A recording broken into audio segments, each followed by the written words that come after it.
होता है उसके करीबी रिश्तेदारों में गुर्बत की चक्की में पिस रहे हैं, या मोहल्ले में कोई ऐसा बंदा है वो गुर्बत की चक्की में पिस रहा है, और बंदा दूसरा को जो उसका करीबी है वो उम्र करे जा रहा है। इसके बारे में बड़ा अच्छा सवाल किया मौलाना साबिर हुसैन साहब ने कि एक बंदा जो है वो उसके पास पैसे हैं, वो उम्रे पे उम्रा किए जा रहा है, उसके मोहल्ले में गरीब लोग गुर्बत की चक्की में पिस रहे हैं, रोटी पूरी नहीं हो रही, बच्चियां जवान हैं उनके हाथ पीले नहीं हो रहे, क्या कहते हैं?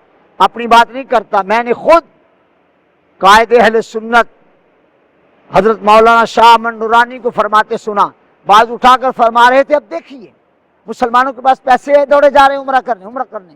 हालांकि उम्रा करना सुन्नत है, उम्रा करना सुन्नत है, और हज करना जिंदगी में एक बार फर्ज है।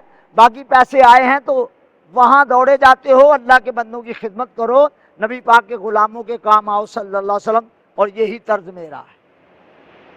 मुझे तो घर वाली भी अगले ताना दे रही थी कि तू ना, तेरा दिल नहीं करता पैसे खर्च करने, तू उम्रा करने नहीं जाता।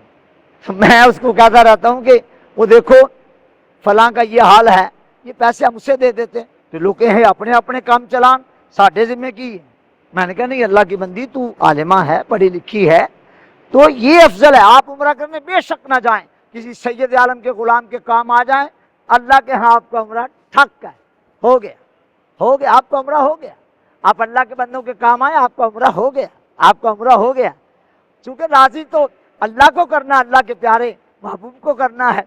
जब आपने अल्लाह के किसी बंदे और अल्लाह के महबूब के किसी गुलाम की खिदमत कर दी, अल्लाह भी राजी, अल्लाह का महबूब भी राजी।